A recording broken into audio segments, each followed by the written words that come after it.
본 영상은 투자 판단 참고용이며 모든 투자의 책임은 투자자 본인에게 있음을 알려드립니다.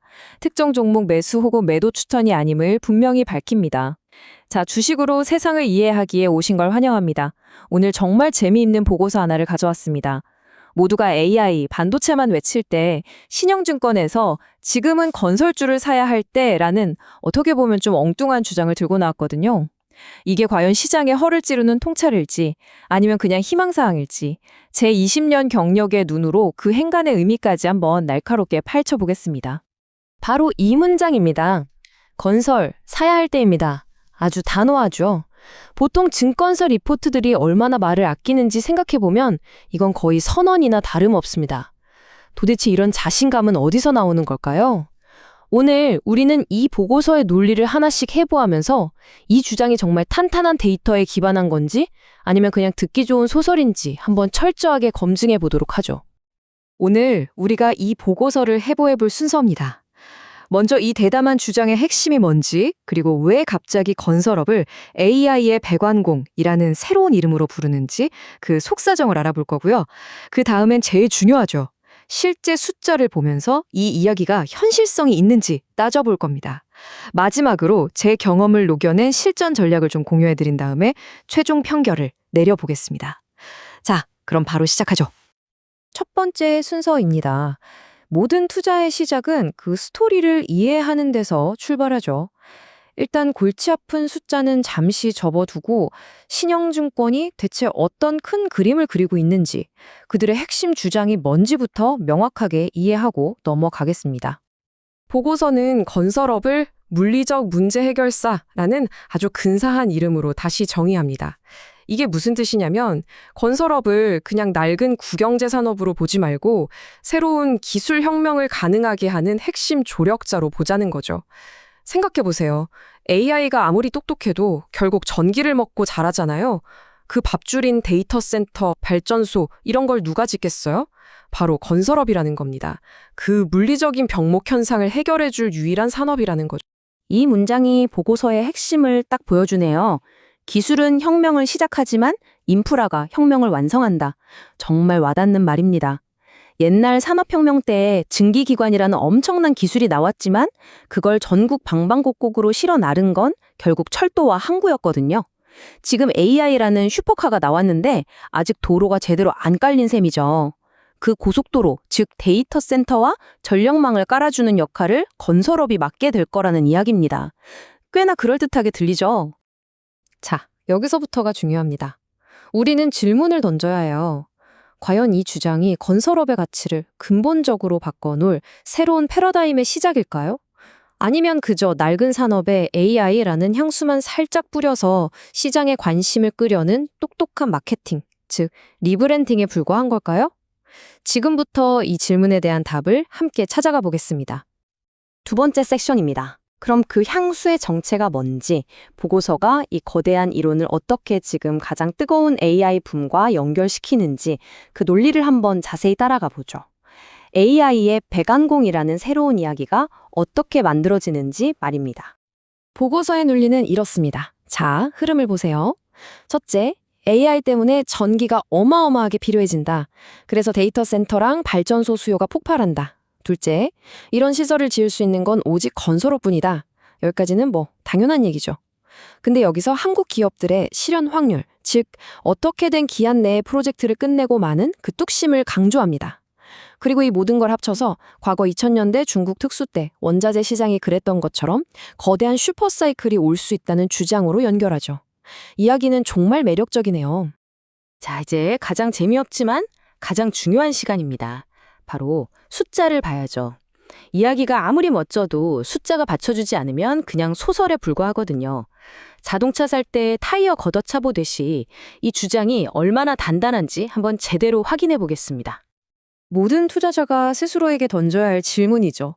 스토리는 참 좋은데 그래서 숫자는 어떻습니까? 이제 보고서가 내민 증거자료를 비판적인 시각으로 함께 뜯어보시죠. 화면에 보이는 표가 바로 그 증거자료입니다. 잠시 시간을 갖고 한번 보시죠.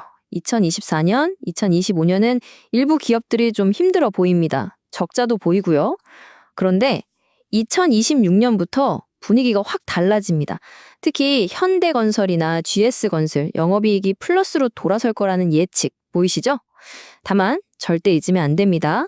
이건 어디까지나 예측치라는 점, 애널리스트들의 희망이 듬뿍 담긴 숫자일 수도 있다는 걸 항상 기억해야 합니다. 이 표에서 딱 하나만 짚어볼까요? 현대건설의 2020년 예상 ROE가 5.89%로 나옵니다. ROE라는 건 쉽게 말해 내 돈 100원 넣어서 얼마 벌었냐 하는 수익성 지표인데 마이너스에서 플러스로 그리고 점점 좋아질 거란 예측은 분명 긍정적인 신호죠. 근데 2026년이라 까마득하네요. 이 희망적인 보고서를 읽고 있는데도 제 주식 계좌는 왜 여전히 월요일 아침 제 발걸음처럼 무거운지 모르겠습니다. 그만큼 먼 미래의 이야기란 뜻이죠. 개별 기업을 좀 더 깊게 들여다볼까요? 대우건설을 보죠. 2025년에 엄청난 손실을 예상하는데 보고서는 이걸 빅베스라고 포장합니다. 목욕 한번 크게 해서 그동안 숨겨뒀던 부실을 싹 털어낸다? 좋은 시도입니다. 하지만 제 경험상 특히 IMF 때나 2010년대 중반 조선업 구조조정 때 보면요. 목욕 한 번으로 안 끝나는 경우가 허다했어요. 정말 저게 마지막 목욕일지 아니면 다음에 또 사우나 가야 할 일이 생길지는 아무도 모르는 겁니다. GS건설도 마찬가지입니다. 보고서는 자회사 정리가 끝나서 이제 본업에 집중할 수 있게 됐다고 긍정적으로 평가하죠. 숫자상으로는 그럴 수 있습니다. 하지만 여러분, 주식시장은 숫자만 보고 움직이지 않아요. 한번 무너진 신뢰라는 무형의 자산을 다시 쌓는 데는 얼마나 많은 시간이 걸릴까요? 이건 재무제표에 나오지 않는 어쩌면 가장 큰 리스크일 수 있습니다. 이번엔 국내 시장에 대한 보고서의 논리를 보죠. 기승전결 구조로 깔끔하게 정리했네요. 지난 몇 년간 공급이 부족했고, 이제 금리가 안정되는 등 조건이 좋아지면서 승, 2025년부터 대규모 재개발 사업이 터지고, 이걸 살아남은 몇몇 건실한 대기업들이 다 가져가게 된다. 참 깔끔한 논리 전개입니다. 현실도 이렇게 깔끔하면 얼마나 좋겠습니까? 자, 지금까지 보고서 분석은 이쯤 하고요. 그럼 이 정보를 가지고 우리 같은 실전 투자자들은 뭘 해야 할까요? 지금부터는 제가 20년간 시장에서 산전수전 다 겪으며 터득한 베테랑의 투자 전략을 좀 풀어보겠습니다. 제가 IMF 외환 위기를 겪으면서 정말 뼈저리게 배운 교훈입니다.